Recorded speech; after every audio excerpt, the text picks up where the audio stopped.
Hello दोस्तों, आप सबका स्वागत है अपना यूट्यूब चैनल रसायन संग्रह में। तो यह वीडियो क्लास 12 के लिए सब्जेक्ट केमिस्ट्री के चैप्टर तत्वों के निष्कर्षण के सिद्धांत एवं प्रक्रम का दूसरा वीडियो है। इस वीडियो में इस चैप्टर का आपको ऑब्जेक्टिव क्वेश्चन यानी NCERT प्लस प्रत्येक टॉपिक से जो इम्पोर्टेंट क्वेश्चन बनता है उसको भी लेकर इस वीडियो में आया हूं। तो आपको इस वीडियो में कौन सा क्वेश्चन मिलने वाला है, तो प्रत्येक टॉपिक का VVI ऑब्जेक्टिव क्वेश्चन और प्लस इस चैप्टर का NCERT क्वेश्चन, जो आपके बोर्ड में डायरेक्ट ये सब क्वेश्चन देखने को मिलता है। मतलब कि आपके बोर्ड एग्जाम में जो क्वेश्चन पूछा जाता है ऑब्जेक्टिव, वो आपके 100% में 80% यानी 80% जो होता है वो NCERT का क्वेश्चन होता है। उसके बाद आपका प्रत्येक टॉपिक से जो इम्पोर्टेंट क्वेश्चन होता है 5% उसको सेट किया जाता है। 10 या 15% जो होता है वो जो होता है क्या होता है, जो केमिस्ट्री का जो बेसिक होता है, बेसिक का मतलब 9th 10th 11th या 8 में पढ़े होंगे, मतलब जो भी बेसिक केमिस्ट्री का जो क्वेश्चन होता है उसको सेट किया जाता है। तो बेसिक क्वेश्चन के लिए भी एक वीडियो आपको देखने को मिलेगा। तो चलिए इस वीडियो में चलते हैं और देखते हैं पहला क्वेश्चन क्या है। तो आपको देखिए स्क्रीन पे पहला क्वेश्चन आपको सामने दिख रहा है। पहला क्वेश्चन क्या है, क्वेश्चन आपका है निम्न में आयरन परमाणु तथा कॉपर परमाणु का अयस्क है। निम्न में आयरन तथा कॉपर परमाणु का अयस्क है। क्वेश्चन आप ध्यान से पहले सुनिए, माइंड में सेट कीजिए। अब इसका आंसर देखिए क्या है। आपके पहले ऑप्शन पे चलिए, बाद में आंसर देखिएगा। ऑप्शन आपका है आयरन पैराइट, कॉपर पैराइट, कॉपर ग्लांस, चौथा नॉन। तो इसमें आप पहले सबसे पहले देखिए कि किसका फार्मूला क्या होता है, तब आप आंसर जानिएगा। आयरन पैराइट का फार्मूला होता है FeS2। कॉपर पैराइट का आपका फार्मूला होता है CuFeS2। कॉपर ग्लांस का फार्मूला होता है, कॉपर ग्लांस का आपका फार्मूला यहाँ पे लिख देते हैं Cu2S, यह कॉपर ग्लांस का फार्मूला हो गया। तो इसके पहले वाला वीडियो में मैंने बताया था कि कॉपर पैराइट कौन सा अयस्क है, सल्फाइड अयस्क है कि कार्बोनेट अयस्क है कि सल्फेट है कि ऑक्साइड है, ये सबकी पहचान मैंने बताया था। तो आप बताइए कि यहाँ पे जो तीनों अयस्क का फार्मूला लिखा है कौन सा अयस्क है। देखिए तीनों में एस दिखाई दे रहा है, मतलब यहाँ भी एस है, यहाँ भी एस है, यहाँ भी एस है। इसका मतलब कौन सा अयस्क है, सल्फाइड अयस्क है। याद रखिएगा कौन सा अयस्क है, तो सल्फाइड अयस्क है। अब इसका आंसर देखिए क्या होगा, तो इसका आंसर आपका जो होगा वो ऑप्शन नंबर बी होगा। मतलब कॉपर पैराइट जो होता है वो 2 परमाणु का अयस्क होता है। कौन कौन सा, किसका किसका, तो आयरन का और कॉपर का। तो आपको आप इस क्वेश्चन को याद रखिएगा, इसका आंसर भी याद रखिएगा। फिर चलते हैं नेक्स्ट क्वेश्चन पे। देखिए दूसरा क्वेश्चन क्या है। दूसरा क्वेश्चन है आपके सामने, थर्माइट प्रक्रम में एल्यूमिनियम कार्य करता है। मतलब कि जो एक प्रक्रम है उस प्रक्रम का नाम है थर्माइट प्रक्रम, उसमें एल्यूमिनियम किस रूप में कार्य करता है। क्वेश्चन पूछने का मतलब ये हुआ। तो आप ऑप्शन देखिए, ऑक्सीकरण के रूप में, फ्लक्स के रूप में, अपचायक के रूप में, या इनमें से कोई नहीं। तो आपका आंसर क्या होगा, तो अपचायक के रूप में। मतलब कि इस विधि में या इस प्रक्रम एल्यूमिनियम किस रूप में कार्य करता है, तो अपचायक के रूप में कार्य करता है। फिर देखिए तीसरा क्वेश्चन, गैंग का गालक के साथ संयोग कहलाता है। मतलब कि आप चैप्टर में पढ़े होंगे सिलेबस में कि गैंग जब गालक के साथ संयोग करता है या अभिक्रिया करता है तो क्या बनता है। तो देखिए इसका आंसर आपका जो होने वाला है धातुमल होगा। अब आप पढ़े होंगे सिलेबस में, देखिए क्या आप पढ़े होंगे, गैंग, आप एक मिनट, आप पढ़े होंगे सिलेबस में गैंग प्लस गालक या फ्लक्स, गैंग प्लस गालक या फ्लक्स इक्वल टू क्या, तो धातुमल। ये क्वेश्चन इसमें है, आगे आपको देखने को मिलेगा। तो याद रखिएगा, जब गैंग, गैंग का मतलब अशुद्धियाँ या मैट्रिक्स बोलते हैं, जब गैंग जो अशुद्धियाँ होता है, जो मैट्रिक्स होता है, वह गालक, गालक का मतलब फ्लक्स, गालक का इंग्लिश फ्लक्स होता है, फ्लक्स होता है, याद रखिएगा। जब गैंग गालक के साथ अभिक्रिया करता है तो धातुमल बनता है। इसका आंसर याद रखिएगा। फिर देखिए चौथे क्वेश्चन पे चलिए, निम्न में जिंक का अयस्क कौन नहीं है। तो आप तो जिंक का अयस्क पढ़े होंगे, तो देखिए इसका आंसर क्या होने वाला है। देखिए पहला है जिंक ब्लेंड। तो जिंक ब्लेंड, तो इसमें पहले ही जिंक का नाम आ गया, तो ये तो आप आंख बंद कर भी इसका आंसर कर सकते हैं। मतलब जिंक, आंख बंद कर आप बता सकते हैं कि जिंक का अयस्क है। और फिर देखिए आगे चलिए, आप आगे चलिएगा, देखिए लिखा हुआ है जिंकाइट। तो जिंकाइट में देखिए फार्मूला जिंकाइट का जो होता है ZnO। और फिर देखिए कैलामाइन, तो कैलामाइन का जो फार्मूला होता है वो होता है ZnCO3। चौथा देखिए, यह है गैलेना। गैलेना का जो फार्मूला होता है PbS। तो आप थोड़ा सा दिमाग लगाइए, देखिए तीनों अयस्कों में Zn दिखाई दे रहा है, इसका मतलब क्या है कि तीनों इसका अयस्क है। चौथा में देखिए क्या है, गैलेना। गैलेना में क्या है, Pb का मतलब लेड होता है, जो यह जिंक का अयस्क नहीं है। तो आपका आंसर क्या होने वाला है, तो गैलेना आपको याद रखना है। कौन सा, गैलेना जो है जिंक परमाणु का अयस्क नहीं है। अब गैलेना किसका अयस्क है, देखिए आगे भी क्वेश्चन सामने आपको दिख रहा है।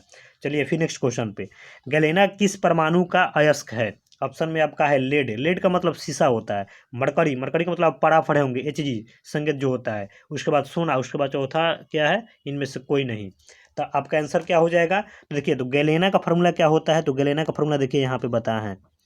तो गैलेना का मैं फार्मूला जो बताया हूँ PbS, इसमें देखिए Pb का मतलब लेड होता है, तो किसका हो जाएगा यस, तो आपका आंसर किसका यस हो जाएगा, तो लेड का। तो आपका आंसर क्या हो जाएगा, तो लेड।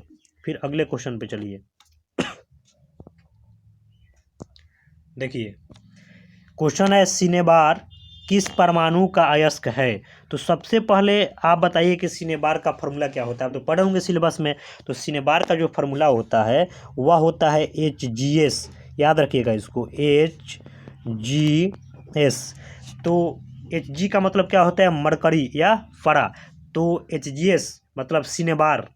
अब सिनेबार यह जो है ये तो व्यापारिक नाम है, नाम इसका जो सिनेबार का जो फार्मूला होता है HgS होता है। यह कौन सा नाम है, सिनेबार, तो व्यापारिक नाम है। आपके एग्जाम में कभी कभी पूछ देता है कि इसका रासायनिक नाम क्या होगा, तो रासायनिक नाम इसका क्या होगा, तो मर्क्यूरस सल्फाइड। क्या बताएंगे, मर्क्यूरस सल्फाइड, इसका नाम याद रखिएगा। तो इसका आंसर क्या होने वाला है इस क्वेश्चन का, तो आपका आंसर हो जाएगा मरकरी। मतलब जो सिनेबार जो होता है वह मरकरी का अयस्क है। सिनेबार का रासायनिक नाम क्या हो जाएगा, तो मर्क्यूरस सल्फाइड। चलिए अगले क्वेश्चन पे चलिए, देखिए यहाँ पे क्वेश्चन है मुक्त अवस्था में पाए जाने वाले धातु नहीं है। तो आप पढ़े होंगे सिलेबस में कि मुक्त अवस्था में कौन कौन धातु पाया जाता है, कौन कौन संयुक्त अवस्था में पाया जाता है, यानी in free state and in combined state. तो यहाँ पे क्या पूछा हुआ है, इन फ्री स्टेट में कौन कौन मतलब जो एलिमेंट होता है पाया जाता है, चाहे होता है। तब यहाँ पे आप देखिए फ्री स्टेट मतलब मुक्त अवस्था। तो मुक्त अवस्था में आप सिलेबस में पढ़े होंगे कौन कौन पाया जाता है। तो आप इसका आंसर देखिए, ऑप्शन में क्या है, सोना, चांदी, प्लेटिनम, मैग्नीशियम। तो इसमें आपका जो आंसर होने वाला है वो क्या हो जाएगा, मैग्नीशियम हो जाएगा। क्योंकि मैग्नीशियम जो होता है वह संयुक्त अवस्था में पाया जाता है, मतलब कि अयस्क या खनिज के रूप में रहता है। जो जिस तत्वों का अयस्क या खनिज अगर क्या बोलते हैं, एक मिनट, नहीं सॉरी, जो तत्व अयस्क का खनिज के रूप में पाया जाए वह कम क्या संयुक्त अवस्था में पाया जाता है। जो तत्व खनिज या अयस्क के रूप में पाया जाए वह संयुक्त अवस्था में पाया जाता है। और जो तत्व मतलब जो तत्व खनिज या अयस्क के रूप में न पाया जाए वो फ्री स्टेट में होता है। लेकिन इसमें भी मतलब अपवाद में एक दो होता है जो खनिज या अयस्क के रूप में पाया जाता है, फिर भी क्या है, तो यही इन फ्री स्टेट में है, मतलब मुक्त अवस्था में है। तो आप इसको याद रखिएगा। तो आपका आंसर क्या हो गया, मैग्नीशियम। ऑप्शन में क्या आता है, सोना, चांदी, प्लेटिनम। ये जो तीनों होता है मुक्त अवस्था में पाया जाता है।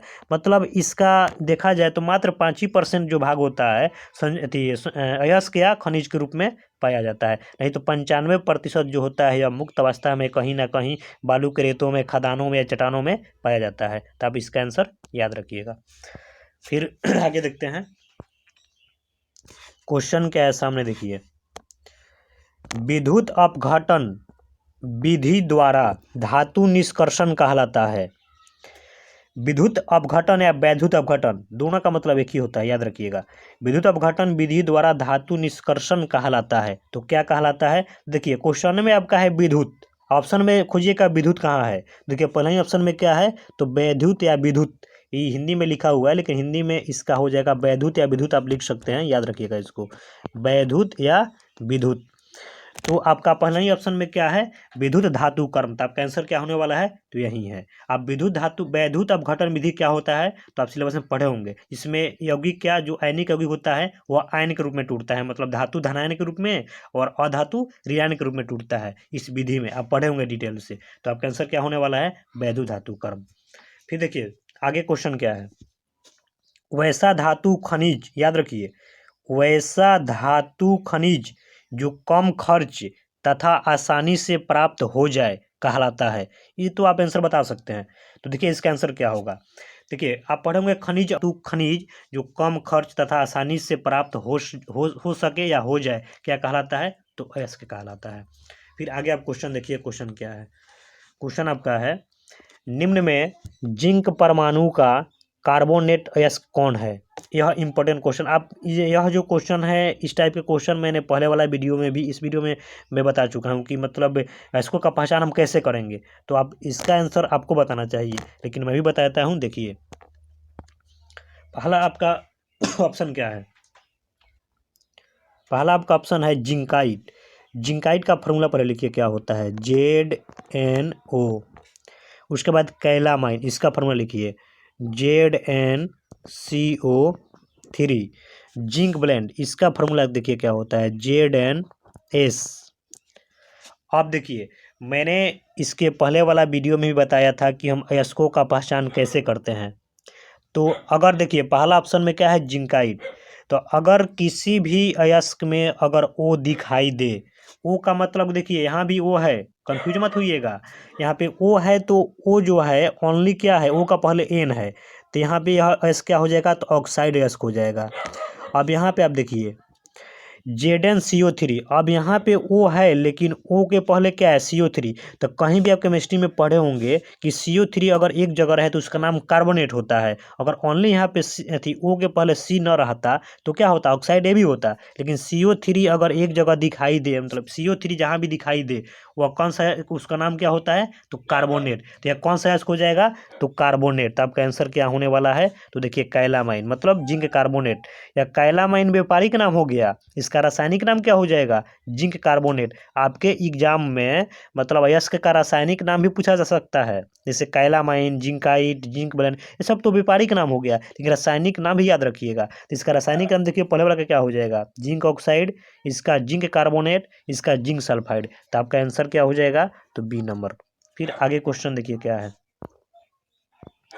क्वेश्चन है 673 केल्विन ताप पर कार्बन तथा कार्बन मोनोऑक्साइड में कौन अच्छा अपचायक है, मतलब सबसे बढ़िया अपचायक कौन है। तो आप इसका आंसर आपको बताना है, बताइए तो क्या होगा, पढ़े होंगे सिलेबस में। तो देखिए अगर पता नहीं है, मालूम नहीं है, भोर पर आ गया, मतलब याद नहीं है, तो कोई बात नहीं। देखिए आपका आंसर क्या होगा, तो कार्बन। 673 केल्विन ताप पर कार्बन तथा कार्बन मोनोऑक्साइड में सबसे बढ़िया अपचायक कौन है, तो कार्बन। इसको याद रखिएगा आप। देखिए फिर क्वेश्चन क्या है, गैंग प्लस गालक या फ्लक्स, इसके पहले वाला क्वेश्चन आया था ना, मतलब क्वेश्चन नंबर से तीसरा चौथा था पीछे, तो उसमें दिया हुआ था कि जब गैंग या अशुद्धियाँ या मैट्रिक्स गालक से या फ्लक्स से संयोग करता है तो क्या बनता है। तो यहाँ पे देखिए, यहाँ पे इक्वेशन ग्रुप में मतलब प्लस ग्रुप में लिख दिया गया है, मतलब समझने के लिए। गैंग प्लस गालक या फ्लक्स, मतलब गैंग जब गालक और फ्लक्स से संयोग करता है, चाहे दोनों का जब कंबाइंड होता है, दोनों जब जुड़ता है तो क्या प्राप्त होता है। तो आपका आंसर क्या हो जाएगा, तो इसके पहले वाले क्वेश्चन में तो मैं बता चुका हूँ, तो अब इसका आंसर हो जाएगा धातुमल। फिर क्वेश्चन देखिए क्या है, स्मेल्टिंग द्वारा अपचयन होता है, स्मेल्टिंग द्वारा, स्मेल्टिंग का हिंदी क्या बताए थे, तो स्मेल्टिंग का हिंदी आपको बताए थे प्रगलन। प्रगलन भी यह अब की बार क्वेश्चन पूछ चुका है, प्रगलन क्या है। धातुमल भी आपका क्वेश्चन आया था कि धातुमल क्या है, ऑब्जेक्टिव में ही पूछा गया था कि प्रगलन का डिफिनेशन दे दिया गया था, और ऑप्शन में था कि क्या है, धातुमल है कि प्रगलन है कि क्या है। तो प्रगलन भी पूछ लिया गया है, धातुमल भी पूछ लिया गया है। तो ये सब जो क्वेश्चन है बहुत VVI, मतलब बहुत VVI क्वेश्चन है, मतलब NCERT plus VVI objective question है, पढ़ लीजिए इसको। तो देखिए इसमें क्वेश्चन क्या पूछ रहा है, स्मेल्टिंग या प्रगलन द्वारा अपचयन होता है। तो किसका अपचयन होता है, मतलब कार्बन मोनोऑक्साइड का अपचयन होता है कि मैग्नीशियम का होता है कि कार्बन का होता है, तो कार्बन का होता है। कार्बन मोनोऑक्साइड का फॉर्मूला क्या होगा, तो CO, आप याद रखिएगा CO होता है। और कार्बन का संकेत क्या होता है, SC होता है। मैग्नीशियम का संकेत क्या होता है, Mg होता है। तो इसका आंसर क्या हो गया, तो कार्बन। मतलब कि प्रगलन द्वारा अपचयन किसका होता है, तो कार्बन का होता है। चलिए आगे क्वेश्चन देखिए क्या है। क्वेश्चन है साइनाइड विधि द्वारा, मतलब साइनाइड विधि द्वारा चाहे साइनाइड प्रक्रम चाहे साइनाइड द्वारा, सबका मतलब एक ही होगा। साइनाइड द्वारा निक्षालन से कौन सी धातु प्राप्त होती है, ये भी इंपॉर्टेंट क्वेश्चन है। तो साइनाइड क्या है, तो साइनाइड एक विधि है। साइनाइड क्या है, तो साइनाइड एक प्रक्रम है। आपके माइंड में सेट होनी चाहिए बात। तो साइनाइड द्वारा निक्षालन से कौन सी धातु प्राप्त होती है, तो ऑप्शन में है सिल्वर, टाइटेनियम, वेनेडियम, नॉन। तो इसका आंसर क्या हो जाएगा, सिल्वर। सिल्वर का संकेत क्या होता है, तब पढ़े होंगे क्या होता है, तो Ag 47। आप इसको याद रखिएगा, बहुत इंपॉर्टेंट है। अब यही भी क्वेश्चन पूछ सकता है कि चांदी का निष्कर्षण किस विधि द्वारा किया जाता है, तो ऑप्शन में कहे साइनाइड विधि है, इसके अलावा और भी है, तो आपका आंसर क्या होगा, साइनाइड विधि। इसका आंसर याद रखिएगा। फिर देखिए क्वेश्चन क्या है, 15 नंबर क्वेश्चन। जो पदार्थ गैंग से संयोग करके धातुमल बनाता है, यह वह होता है, वह यहाँ पे थोड़ा मिस्टेक हुआ है। तो यह जो क्वेश्चन है, अभी देखिए एक पहले धातुमल वाला क्वेश्चन पीछे बढ़ाया था, फिर एक आगे क्वेश्चन में मिला था क्या, तो गैंग प्लस गालक या फ्लक्स इक्वल टू धातुमल। अब देखिए क्वेश्चन क्या पूछ दिया है कि जो पदार्थ गैंग से संयोग करके धातुमल बनाता है वह होता है। तो आप तो इसका आंसर बता सकते हैं कि आंसर क्या होगा इसका। इस टाइप का तो पहले क्वेश्चन पूछ लिया गया है। तो जब गैंग किसके साथ अभिक्रिया करता है तो धातुमल बनता है। जैसे गैंग को हम यहाँ पे लिख रहे हैं शॉर्टकट में G, प्लस फ्लक्स को हम लिख रहे हैं F, और उसके बाद क्या प्राप्त होता है, धातुमल। तो धातुमल का इंग्लिश होता है स्लेग। आपका इंग्लिश देखिए, आपके एग्जाम में जो कुछ मतलब ऐसा भी टॉपिक है जिसका इंग्लिश नाम को ही हिंदी में लिखकर पूछ लिया जाता है। जैसे धातुमल का इंग्लिश क्या होता है, तो स्लेग।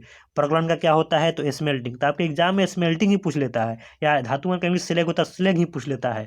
फ्लक्स का हिंदी क्या होता है, गालक। तो आपके एग्जाम में गालक ना पूछकर डायरेक्ट फ्लक्स ही पूछ लिया जाता है। ये सब आप माइंड में मतलब बात सेट रखिएगा, मतलब कैसे क्वेश्चन क्या सेट होता है। अब देखिए गैंग को मिलाया गया, फ्लक्स को मिलाया गया, तो क्या प्राप्त हुआ, स्लेग, मतलब धातुमल। क्वेश्चन क्या पूछ रहा है, देखिए जो पदार्थ गैंग से संयोग करके धातुमल बनाता है, तो गैंग तो यहाँ पे है, तो यह किसके साथ संयोग कर रहा है, देखिए यहाँ पे यह जो गैंग है किसके साथ संयोग करके धातुमल बना रहा है, मतलब स्लेग कैसे बना रहा है, तो बीच में कौन आ रहा है, F का मतलब क्या बताए थे, फ्लक्स। तो आपका आंसर क्या हो जाएगा, देखिए पहले गालक, दूसरा फ्लक्स, तीसरा दोनों। तो गालक का ही इंग्लिश क्या होता है, फ्लक्स होता है। तो गालक बोलो या फ्लक्स बोलो, ऑप्शन क्या है, तो दोनों। तो आपका आंसर क्या हो जाएगा, तो C नंबर, मतलब ऑप्शन C हो जाएगा। आप याद रखिएगा, बहुत इंपॉर्टेंट है, इसको याद रखिएगा। G plus F equal to slag. Slag का मतलब धातुमल, F का मतलब फ्लक्स या गालक, G का मतलब गैंग या मैट्रिक्स। ये अब देखिए मैंने इतना क्वेश्चन मतलब क्या 15, इस वीडियो में 15 क्वेश्चन था। अब 15 क्वेश्चन को आपको याद कैसे रखना है, देखिए आप इसको एक बार पहले पढ़ लीजिए और फिर उसके बाद अपने आंख बंद कर लीजिए, फिर अपने माइंड में सेट रखिएगा कि पहला क्वेश्चन क्या था, मतलब याद कीजिएगा अपने आप मन में, दूसरा क्वेश्चन क्या था, तीसरा क्या था, चौथा क्या था, मतलब इस तरह 15 क्वेश्चन को अपने आंख बंद करके एक बार याद कीजिएगा।